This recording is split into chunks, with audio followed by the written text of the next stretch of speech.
ఎందుకు అడిగానంటే ఈ మాటని నేను అంటే ఎలక్షన్ ముందు కొంత అంటే బైట్స్ ఇలాంటివి అలా సర్వే చేసినప్పుడు చాలామంది యువకులు చాలామంది అంటే పెద్దలు వీళ్ళు ఒక మాట అయితే అన్నారు, వర్మ గారు చెప్తే అంటే వర్మ గారి కోసం మేము ఓటేస్తాం, అక్కడ పవన్ కళ్యాణ్ గారు ఉన్నారు, ఓకే మాకు ఎలాంటి అభ్యంతరం లేదు, పవన్ గారిని అభిమానిస్తాం ఆయనకి, కానీ వర్మ గారు ఎవరికి వేయమని చెప్తే వాళ్ళకే ఓటేస్తాం అని అంత కాన్ఫిడెంట్గా చెప్పారు సార్. అంటే ఇది ఏదో ముఖస్థుతి కోసం చెప్పట్లేదు, నిజంగా అదే మాట అన్నారు. వర్మ గారే మా ఎమ్మెల్యే, ఇందాకలు కూడా నేను అన్నాను కదండి, ఫస్ట్లో కూడా నా క్వశ్చన్ అడిగాను కదా. సో అంత అభిమానం ఎలా సంపాదించుకున్నారు? అంటే అందరూ కూడా నన్ను కుటుంబ సభ్యుడిగా చూస్తారు, చిన్నపిల్లలతో సహా వర్మ అంటారు, ఏకవచనంతో పిలుస్తారు. ఆ ఆప్యాయతతోటి అందరూ నేను పోటీ చేస్తాను కదా అని చెప్పి వాళ్ళు చాలా ఆశతో ఉన్నారు. ఈ పొత్తు విషయంలో ఈ విధంగా అయ్యేసరికి ఎలాగ జనరల్గా ఎక్కడైనా కొంత నిరాశలో కోల్పోవడం కరెక్టే కదా.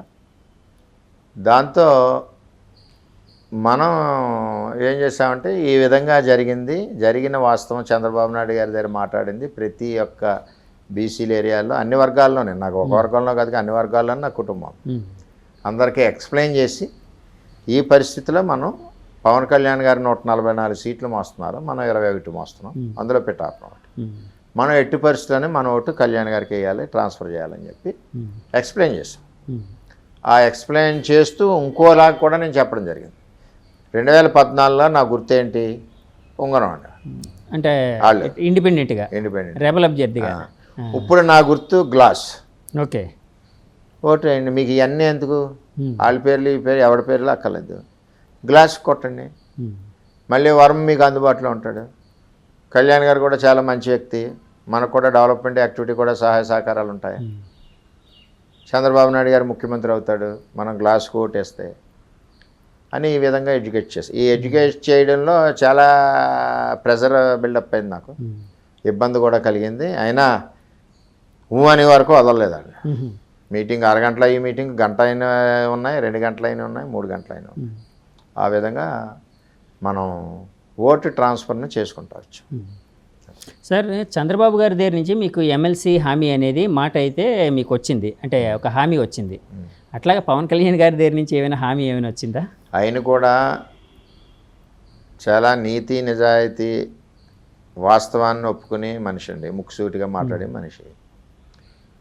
ఆయన సపోర్ట్ ఎప్పుడు నాకు ఉంటుంది, అందులో తేడా లేదు. చాలా మీటింగ్లో చెప్పారు ఆయన. అంచేత అంటే మనం కూడా నిష్కల్మషంగా నిస్వార్థంగా కసితో అత్యధిక మెజారిటీ రావడానికి నేను, నా భార్య, నా కొడుకు అందరం కలిసి పనిచేస్తాం, నా తెలుగుదేశం పార్టీ కుటుంబం.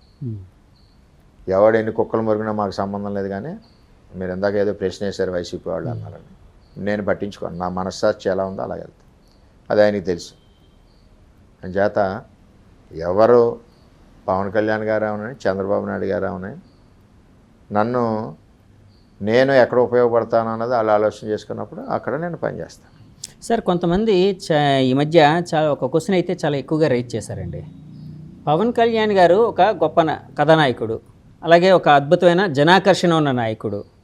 ఆయన కోసం చిన్న చిన్న టీవీ ఆర్టిస్టులు ఇలాంటి వాళ్ళు వచ్చి ప్రచారం చేయాల్సిన అవసరం ఏముంది? అంటే ఒక ఓటమి భయం మొదలవడం వలన దాంతోనే టీవీ ఆర్టిస్టులు కావచ్చు, జబర్దస్త్ ఆర్టిస్టులు కావచ్చు, ఇలాంటి వాళ్ళు వచ్చి పవన్ గారికి సపోర్ట్ చేయమని ఓటేయమని ప్రచారం చేశారు అని చెప్పి వైసీపీ వాళ్ళు కానీ కొంతమంది ప్రజలు కూడా అనుకున్న సందర్భాలు ఉన్నాయండి. అలాంటిది ఏమైనా ఎలా ఉంటుందంటే, ఒక సీనియర్ సెలబ్రిటీ సినిమా యాక్టర్ అవడం వలన ఆయన దగ్గర పెరిగిన టీం చాలా ఉంటుంది. ఆయన కనుసైగతో, ఆయన మాటతో, ఇప్పుడు ఆయన ఎవరో భుజం మీద చేసేయడం కూడా ఆర్టిస్ట్ని 10 మంది పెట్టుకుంటారు. ఆ కృతజ్ఞతతో వాళ్ళు వచ్చి ఓట్లు ఏం మార్చేస్తారని కాదు. పవన్ కళ్యాణ్ గారు చెప్పి రాలేదు ఎవడన్నా, ఎవరికాడు వచ్చి ఒక ఊరు తిరిగి వెళ్ళిపోయేవారు, స్వచ్ఛందంగా వచ్చారండి, ఎలాంటి ఇంటిమేషన్ లేకుండా. పవన్ కళ్యాణ్ గారు ఎంత పిలుస్తారు, ఎవరిని పిల్లలేదు, ఆయన రమ్మనలేదు, ఎవరికాడు వచ్చి వెళ్ళిపోయేవారు, ఒక ఊరు తిరిగేసి వెళ్ళిపోయేవారు. ఆయన కూడా అడిగిన మాట లేదు, ఆయన వెళ్ళి కలిసిన వాస్తవం కూడా లేదు. అంటే ఏదో నేను వచ్చాను, నేను ఆయనకి కనపడాలి, నా ఫోటో ఆయనకి చూపించాలి, నేను పనిచేసాను చెప్పాలన్న ఆలోచనతో ఎవరు రాలేదు. వాళ్ళ మనస్తృప్తికి వచ్చి మా యాక్టర్గా, వాళ్ళు దృష్టిలో యాక్టర్ అంటారు, మేము నాయకుడు అంటాం, గెలవాలన్న ఆలోచనతో వాళ్ళు వచ్చి ఒకసారి సరదాగా చూసుకుని వెళ్ళారు. అది సార్. ఇప్పుడు యాక్చువల్గా వంగగీత గారు ఒక మాట అన్నారు. అంటే అప్పట్లో చిరంజీవి గారు ఒక వీడియో రిలీజ్ చేశారు. వీడియో బైట్ మా తమ్ముడిని అంటే మా తమ్ముడు సొసైటీ కోసం లేకపోతే ఎంతో సాక్రిఫైస్ చేశాడు, అలాంటి మంచి వ్యక్తి రాజకీయాల్లో లేకపోతే శాసనసభలో ఒక ప్రాతినిధ్యం వహిస్తే చాలా బాగుంటుంది, సో అతన్ని గెలిపించండి అని చెప్పి లాస్ట్లో అంటే చిరంజీవి గారు చాలాసార్లు ఇక్కడికి వస్తారు అని అనుకున్నారు. అంటే చాలామంది అప్పుడైతే వార్తలు అయితే వచ్చాయి చిరంజీవి గారు పవన్ కళ్యాణ్ గారికి సపోర్ట్ చేయడానికి పిఠాపురం రాబోతున్నారని. కానీ అదైతే జరగలేదు. కానీ ఒక వీడియో బయట అయితే రిలీజ్ చేశారు ఆయన. అప్పట్లో వంగగీత గారు కూడా ఒక మాట అన్నారు, పవన్ కళ్యాణ్ గారు చిరంజీవి గారికి తమ్ముడు ఎలాగవుతాడో నేను చెల్లిని అవుతాను, ఎందుకంటే నేను ప్రజారాజ్యం నుంచి వచ్చిన నాయకురాల్ని, ఆయన ఆశీస్సులు పవన్ గారికి కూడా నా మీద ఇంకా ఎక్కువ ఉన్నాయి ఇలాగని అన్నారు. సో అంటే చిరంజీవి గారి ఆశీస్సులు వంగగీత గారి మీద కూడా ఉన్నాయా సార్? ఉండుంటాయా? అవి ఆశీస్సులు కావాలనుకున్నప్పుడు ప్రజారాజ్యం నుంచి వెంటనే మరి జనసేనకి వెళ్ళాలి కదా. ఊరని పార్టీలు తిరిగి నేను మాకు అన్నగారు మాకు తమ్ముడు అంటే ప్రజలేమో హర్షించరా, ఏదో ఓట్లు సానుభూతి పొందామని ఆలోచన తప్పితే వేరేది లేదు. నీ క్యారెక్టర్ కరెక్ట్గా ఉండి ఏ పార్టీ మారకుండా ఉండి కంటిన్యూటీ ఉండి లేకపోతే గ్యాప్లో ఉండి ఖాళీగా ఉండి పవన్ కళ్యాణ్ గారు పార్టీ పెట్టినప్పుడు వెళ్ళి జాయిన్ అవ్వాలి వంగగీత. అప్పుడు ఆవిడ ఇంకో మాట కూడా అన్నారండి, నాకు వ్యతిరేకంగా 100 మంది వచ్చినా నా వెనకతల జగన్ అనే ఒక శక్తి ఉంది అని. శక్తి జైల్లో ఉంటుంది కదా అంతే సార్. ఇంకా ఫైనల్గా అడుగుతున్నాను, అంటే చాలామంది ఇప్పుడు రాజకీయ అంటే జ్యోతిష్యులు చాలామంది చెప్తారు, మీరు జ్యోతిష్యులు కాదు కానీ ఒక నాయకులుగా అడుగుతున్నాను. అంటే చాలామంది అంటూ ఉన్నారు తర్వాత చంద్రబాబు గారి లైఫ్ ఇలా ఉండబోతుంది, జగన్ గారి లైఫ్ ఇలా ఉండబోతుంది, వాళ్ళ భవిష్యత్తు ఇలా ఉండబోతుంది ఇలా అని. ఒక సీనియర్ నాయకుడిగా మిమ్మల్ని అడుగుతున్నాను, చంద్రబాబు గారి భవిష్యత్తు ఎలా ఉండబోతుంది, జగన్ గారి భవిష్యత్తు ఎలా ఉండబోతుంది? చంద్రబాబు నాయుడు గారి భవిష్యత్తు ముఖ్యమంత్రి, జగన్ గారి భవిష్యత్తు ప్రతిపక్ష నాయకుడు. రేపు మళ్ళీ బెయిల్ తగ్గిపోతే చర్లపల్లి జైలు అంతే. ఓకే. సో చంద్రబాబు గారు అంటే మీరేమనుకుంటున్నారు సార్, చంద్రబాబు గారు ఇంకెంతకాలం అంటే ముఖ్యమంత్రిగా ఉంటే బాగుంటుందని అనుకుంటున్నారు? నేను అనుకోవడం ఏంది, ప్రజలు అనుకోవాలి కదా. మేము పార్టీ లీడర్గా మాకు ఎప్పుడు అయినా ఉండాలని అనుకుంటాం. ప్రజా నిర్ణయం ప్రకారం నడుస్తుంది ముందుకి.